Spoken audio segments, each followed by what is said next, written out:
Hello అందరికీ, ఈరోజైతే నేను నా స్టైల్లో దొండకాయ కూర అయితే చేశాను. సో మీరు ఒకసారి చూసేయండి. చూసిన తర్వాత మీరు మీ ఇంట్లో ట్రై చేయకుండా ఉండలేరు, అంత బాగుంటుందన్నమాట. ఈ కర్రీ చూస్తేనే నోరు ఊరిపోతుంది. సో మరి ఇంకెందుకు ఆలస్యం, రెసిపీ అయితే చూసేయండి.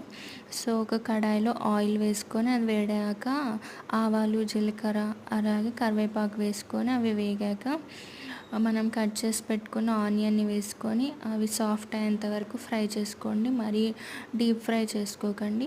తర్వాత కొద్దిగా పసుపు, అల్లం వెల్లుల్లి పేస్ట్ వేసి ఒక నిమిషం పాటు ఫ్రై చేసుకోండి. ఇప్పుడు మనం కట్ చేసి పెట్టుకున్న దొండకాయ ముక్కల్ని వేసి అంతా ఒకసారి బాగా కలుపుకోండి. చిన్న టిప్ ఏంటంటే దొండకాయల్లో మనం కొద్దిగా ఉప్పు వేస్తే త్వరగా ఉడికిపోతాయి. సో ఇప్పుడు కొంచెం ఉప్పు వేసి కలిపేసి మూత పెట్టేసి ఒక 5 to 6 minutes వరకు మీడియం ఫ్లేమ్లో ఫ్రై చేసుకోండి.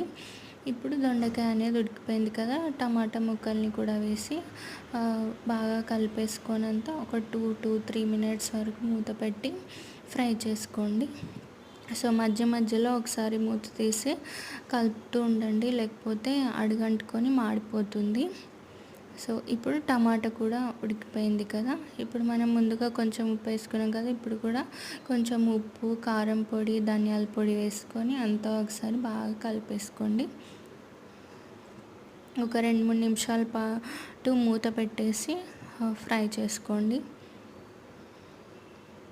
సో కర్రీ అయితే రెడీ అయిపోయింది. లాస్ట్లో కొత్తిమీరతో గార్నిష్ చేసుకోండి. అంతే, ఎంతో సింపుల్ అండ్ టేస్టీ దొండకాయ కర్రీ రెడీ. సో ఇది రైస్లో కానీ చపాతీలో కానీ మంచి కాంబినేషన్ అనమాట, చాలా బాగుంటుంది. మీరు ఒకసారి ట్రై చేయండి. వీడియో నచ్చితే లైక్ చేయడం మాత్రం మర్చిపోకండి. Please subscribe.